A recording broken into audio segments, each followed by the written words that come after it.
Respect জীবনের সেই জিনিসের মধ্যে একটি যেটা আমাদের কর্ম আর আমাদের ভালো ব্যবহারের দ্বারাই আমরা এটাকে অর্জন করতে পারি।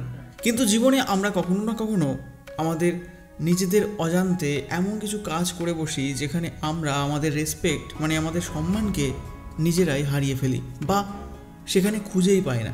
তো এই ভিডিওটিতে আমি এমনই কিছু অভ্যাসের বিষয়ে কথা বলবো যেটা আমাদের অন্যের চোখে ছোট করে আর ওই ব্যক্তিটা ভাবনাতে পড়ে যায় যে আমি এই ছেলেটিকে বা এই মানুষটিকে রেসপেক্ট করব নাকি করব না।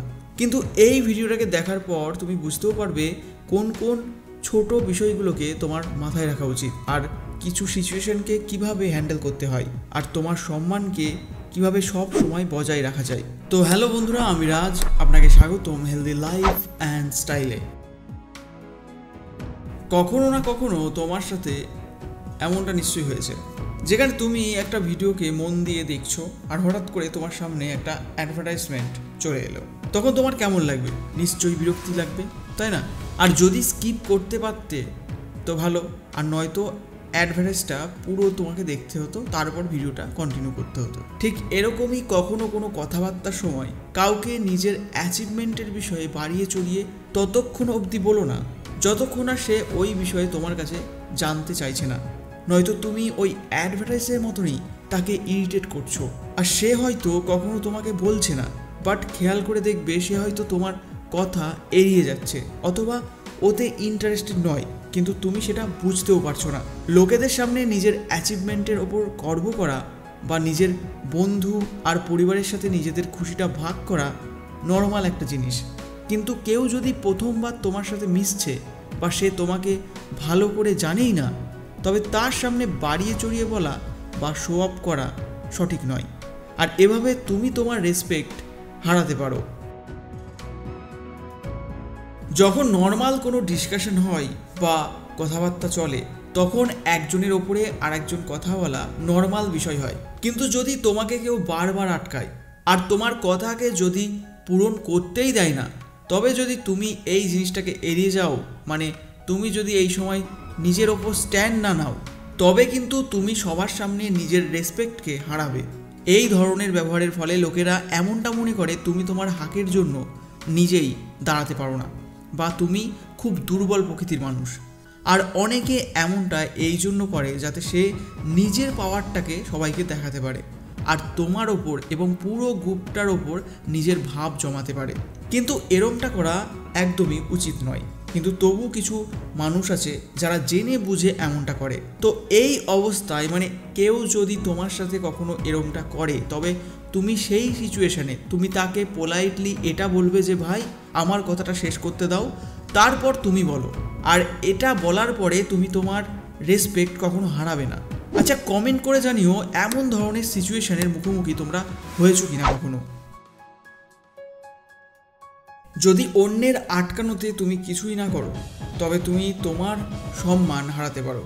ঠিক তেমনি অন্যকে বারবার ইন্টারাপ্ট করে তুমি তার থেকেও অনেক তাড়াতাড়ি নিজের রেসপেক্টকে হারাতে পারো। কেননা এমনটা করার ফলে অন্যের সামনে নিজেকে সেলফিশ বা রুড একজন হিউম্যান প্রমাণিত করছো তুমি, যেটা কিন্তু সেন্সিবল নয় অন্যের বিষয়ে। কিন্তু আননেসেসারি নিজের ভাব না জমিয়ে তাকে তার পুরো কথা শেষ করার পর যদি নিজের বক্তব্য রাখো, তবে তার যে পাওয়ার আর তার যে রেসপেক্ট আছে সেটা দ্বিগুণ কিন্তু বেড়ে যায়। অনেকে আছে যারা অনেক কিছু করবে বলে কিন্তু কিছুই করতে পারে না, মুখে ফটর ফটর, কাজের বেলায় অকম্মা। যারা তাদের ফিউচার প্ল্যানের বিষয়ে সোশ্যাল মিডিয়া নিজের বন্ধুকে, নিজেদের ফ্যামিলিকে বলে আর সাথে বলে আমি এটা করব আর করে নেব, সেটা যে করেই হোক, কিন্তু যখন সময় আসে তখন সেটা করে না। দেখো, প্ল্যান করাটা খারাপ না, তুমি যখন কোনো প্ল্যান করো সেটা সাহায্য করে তোমাকে সামনে এগিয়ে যাওয়ার জন্য, কিন্তু যদি প্ল্যান বানিয়ে সবাইকে বলে কিছু না করো, তবে মানুষের মনে হয় তুমি একদম রেসপন্সিবল মানুষ নও আর তুমি তোমার জীবনে একদম সিরিয়াসও নও। আর ধীরে ধীরে তুমি যদি এমনই করতে থাকো, তবে লোকেদের ট্রাস্ট তোমার থেকে উঠে যাবে আর লোকেরা মনে করবে তুমি শুধু কথা বলাতেই রাজা, কিন্তু কাজের বেলায় অকম্মার ঢেকি। যদি তুমি সামনের মানুষটির সাথে ভালোভাবে কথা বলছো, এই কারণে বলছো যে তার সাথে ভালো করে কথা বললে তোমার তার থেকে কিছু বেনিফিট হবে। তবে তুমি শুধু যে এতে তোমার সম্মান হারাচ্ছ তাই নয়, তার সাথে তুমি তোমার বন্ধুত্ব আর ওই মানুষটির সাথে নিজের রিলেশনকেও হারাবে একটা সময় পর। আলাদা আলাদা সিচুয়েশনে বা আলাদা আলাদা এনভায়রনমেন্টে লোকেদের সাথে আলাদা ব্যবহার করা এটা একটা স্বাভাবিক জিনিস। যেমন তুমি তোমার মা বাবার সাথে একরকম ব্যবহার করো, আবার বন্ধুদের সাথে থাকাকালীন একরকম ব্যবহার করো। তো এই জিনিসটা কিন্তু নর্মাল, আর এটা সামাজিক একটা নিয়ম। কিন্তু লোকেদের সাথে কথা বলা বা মেশার সময় তুমি যদি এটা ভাবো তার থেকে তুমি কি বেনিফিট পাবে, আর সেই মতো করে তুমি কারোর সাথে কথা বলছো বা বন্ধুত্ব করছো, তবে তুমি কারোর সাথে বন্ধুত্ব বা কারোর সাথে সম্পর্কে যাওয়ার মতো ব্যক্তিত্বই নও। আর রেসপেক্ট পাওয়া তো দূরের কথা, তুমি শুধু বেনিফিট দেখে কাউকে রেসপেক্ট দাও, তবে তুমি তোমার নিজের রেসপেক্টে নষ্ট করছো এবং একটা সেলফিশ মানুষে পরিণত হচ্ছ। তাই কারোর যদি এই অভ্যাস থেকে থাকে তা আজ থেকে আর এখন থেকে পরিবর্তন করার চেষ্টা করো। জোর করে কোনো কিছু তোমার বন্ধু বা পরিবারের কাছে বিক্রি না করা। আচ্ছা, ধরো তোমার কোনো চেনা এবং কাছের মানুষ তোমাকে ফোর্স করছে একটা জিনিস কেনার জন্য, বাট তুমি বুঝতে পারছো ওই জিনিসটার তোমার প্রয়োজন নেই। এখন তার মুখের দিকে তাকিয়ে তোমাকে যদি কিনতে হয় তবে তোমার কেমন লাগবে? আবার কখনো কখনো তার মুখের দিকে তাকিয়ে কিনেও নিলাম যেটা আমাদের প্রয়োজনও নেই, কিন্তু আমরা কেন কিনি? যে সে খারাপ ভাবতে পারে। কিন্তু এই জিনিসটা তোমার বন্ধু বা পরিবারের লোক একবার দুবার সহ্য করবে, কিন্তু এতে করে তোমার সেলফ এস্টিম তার কাছে কম লাগবে। তোমাকে আগের তুলনায় রেসপেক্ট কিন্তু সে কম করবে, মানে তার কাছে তুমি তোমার রেসপেক্টকে হারাচ্ছ। এখন যে তার পরিবারের লোক বা বন্ধুর কাছে কোনো জিনিস বিক্রি করছে আর সে যদি মনে করে আমি খুব ভালো সেলসম্যান, তবে এটা ভুল।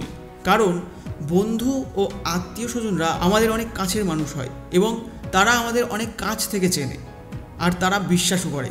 ওই কারণে তোমার থেকে সে নিচ্ছে, তার প্রয়োজন না হলেও নিচ্ছে, কিন্তু একটা সময় পর সে কিন্তু ইরিটেট হবে আর তখন তুমি তোমার রেসপেক্টকে হারাবে। কাউকে নিজের কাজের বিষয়ে বলা বা বিজনেসের বিষয়ে বলা খারাপ কিছু নয়, কিন্তু ওই জিনিসকে পুশ করা সেটা বাজে জিনিস।